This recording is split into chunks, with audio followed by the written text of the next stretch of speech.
सोलापुर में दिल दहला देने वाली घटना के बाद लोगों ने भारी आक्रोश देखने को मिला है। 4 साल की मासूम बच्ची के साथ हुए अत्याचार के विरोध में शहर में कैंडल मार्च निकाला गया। शहर के चोपड़ा इलाके में श्री विठल रुक्मिणी मंदिर के सामने बड़ी संख्या में नागरिक एकत्र हुए और घटना की कड़ी निंदा की। यह कैंडल मार्च विठल मंदिर से लेकर नवी पेट तक निकाला गया। महिलाओं समेत नागरिकों के हाथों में मोमबत्तियां लेकर मासूम को न्याय दिलाने की मांग की। प्रदर्शन के दौरान हमारी बेटी को न्याय दो जैसे नारों और पोस्टर भी दिखने को मिले। लोगों ने आरोपी को कड़ी से कड़ी सजा देने की मांग करते हुए कहा कि सोलापुर में भी वैसा ही न्याय मिलना चाहिए जैसा अन्य मामलों में मिला है। इस मार्च में बीजेपी विधायक विजय कुमार देशमुख, शिवसेना के अमोल शिंदे सहित विभिन्न दलों के नेता मौजूद रहे। सभी ने एक सुर में दोषी को सख्त सजा देने की मांग की। सोलापूरच्या ज्या नातीवर जो अत्याचार झाला, ज्या दुष्कर्माने तो अत्याचार केलाय, त्याला ताबडतोब त्याला त्याची केलेल्या कर्माचे फळ मिळाला पाहिजे। कारण आज आपण बघतोय की सोलापूर शहरामध्ये एक प्रकारचं वातावरण एवढं दुःखी आहे की आपल्या गावची एक नाती तिथं शाळेच्या सुट्टीच्या वेळी तिथं गेलं असताना असं कृत्य घडलं तिच्यावर।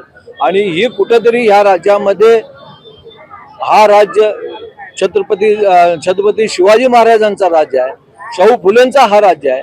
आणि ह्या राज्यामध्ये अशा कधी पूर्वी घडलं त्यावेळी महाराजांनी काय काय सजा दिले हे आपण सगळ्यांनी सातत्याने लोकांना सांगतो। पण आज आपल्या राज्यामध्ये असं लहान मुलावर अत्याचार होत असताना या सोलापुरातली जनता आज स्वस्थ बसणार नाही आहेत। या सोलापूरच्या शहराच्या लोकांना न्याय पाहिजे आहे। हे न्याय त्या मुलीच्या ज्यांनी काही दुष्कृत केलंय त्याला ताबडतोब त्याचा निकाल लावून फाशी द्यावं असं या सोलापूर शहराच्या प्रत्येक माणसाचं म्हणणं आहे। आपण शासनाकडे या महाराष्ट्रातला प्रत्येक माणसाला विचारलं तरी तोच म्हणणार आहे की आम्हाला न्याय हवाय आणि ही घटना एवढंच नाही तर ही घटना पुन्हा पुन्हा घडू नये यासाठी एक चांगला कायदा आणायला पाहिजे, कडक कायदा आणायला पाहिजे अशी सगळ्यांची मागणी आहे, आमचीही मागणी आहे। मी आशा वर्कर आहे। त्या नराधमाला आमच्या हातात द्या, आम्ही त्याला ठेचून काढू।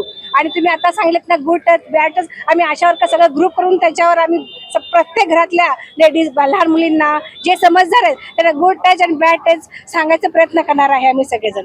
आपलं नाव? ज्योती गाबणे, आशा वर्कर आहे मी सुद्धा। सोलापूरच्या नातीवर ज्या पद्धतीचा अमानुष पद्धतीचा अत्याचार काल झाला पुणे जिल्ह्यातल्या नरसापूरमध्ये, खरंच माणुसकीला काळिमा फासेल अशा पद्धतीचं कृत्य घडलंय। खरं तर तो आरोपी याआधी सुद्धा याच गुन्ह्यामध्ये आरोपी असताना सुद्धा तो मोकाट बाहेर आला आणि कदाचित त्याच वेळेस त्याला शिक्षा झाली असती तर या चिमुकलीवर एवढा मोठा अन्याय होऊ शकला नसता। पण आपली समाज व्यवस्था इतकी बोटड होत चालली आहे का काय, न्याय व्यवस्था एवढी लोकांना बोटड होऊन न्यायच देऊ शकणार नाही काय अशावरचा विश्वास लोकांचा उठत चाललाय।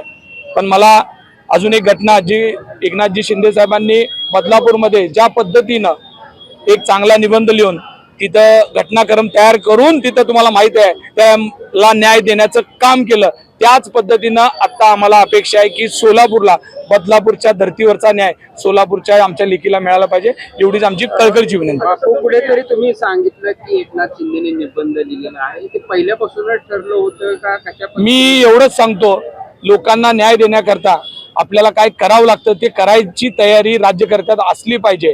तुम्हाला माहित आहे तिथं त्या मुलीच्या आईबापाच्या काळजात काय झालं असेल ते दुःख जर आपण समजून घेतलो तर कायदा हातात तुम्ही स्वतः पत्रकार सुद्धा घ्याल आणि ऐकत असलेली जनता सुद्धा घेईल। ही भावना आपल्यात असल्यानंतर आपल्याला न्याय देण्यासाठी जे करावं लागतं ते करण्याचा ते प्रामाणिक प्रयत्न करत असतील।